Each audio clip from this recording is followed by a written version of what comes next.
It was billed as the Battle of the Unbeatens in the Bayou.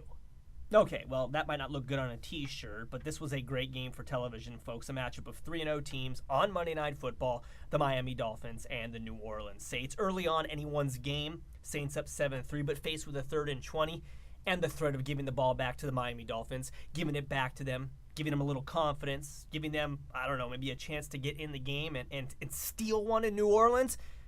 But what happened next is the stuff of legend and our Week 4 breakdown.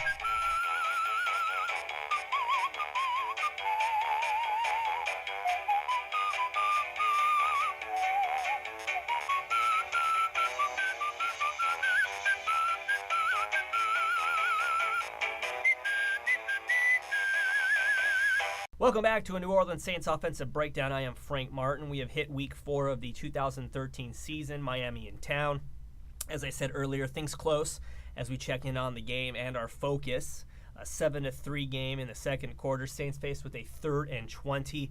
What to do? What to do?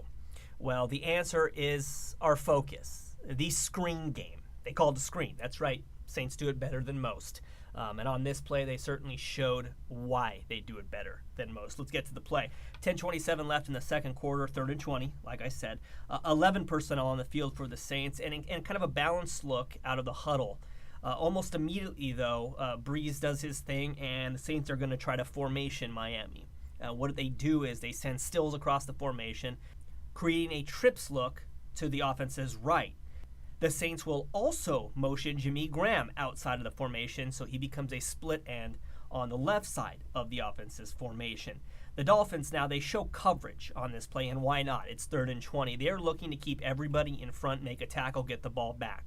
2 safeties high, and kind of a 5-guy underneath coverage shell right there, with 4 potential rushers showing in the face of Drew Brees and the offensive line. But on this play, the Dolphins will only send 3 rushers, so they are going to try to cover with 8 defenders. The Saints will call a screen pass to the left flat. What makes the play work is that one of those 3 guys rushing that we highlighted for Miami happens to be a defender on the screen side. He's coming. Why is that a big deal? Well, on the snap, that other guy, the 4th potential rusher, the one who drops back in coverage, immediately runs to the 3 wide receiver side. So let's do the math now. Miami has 5 guys covering 3 on their left. And they also have 3 guys covering 2 Saints receivers on the defense's right, the bottom half of your screen. So, if you do the math right there, they should be able to stop the play, right? Well, hold your horses, amigo. What happens when the 2 to the right become 5 for New Orleans? Bad things, man. Breeze gets the ball to Darren Sproles in space. He's going to delay, set up his blockers, man on man, man on man, man on man. And at the end of the run after catch, why did the Saints get the first down? Not only is Darren Sproles quick, shifty, and strong, look at that block by Jimmy Graham.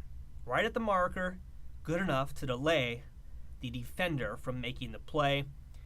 Like we said earlier, a screen can be a beautiful thing, and the Saints do it better than most. 3 plays later on this drive, they score a touchdown. Jimmy Graham catching that ball in the end zone, going up and getting it. It was a thing of beauty. And from there, the Saints controlled the game. 38-17 would be our final. From 0-4 last year with no head coach to 4-0 this year. Who dat? Who dat say they're going to beat them Saints?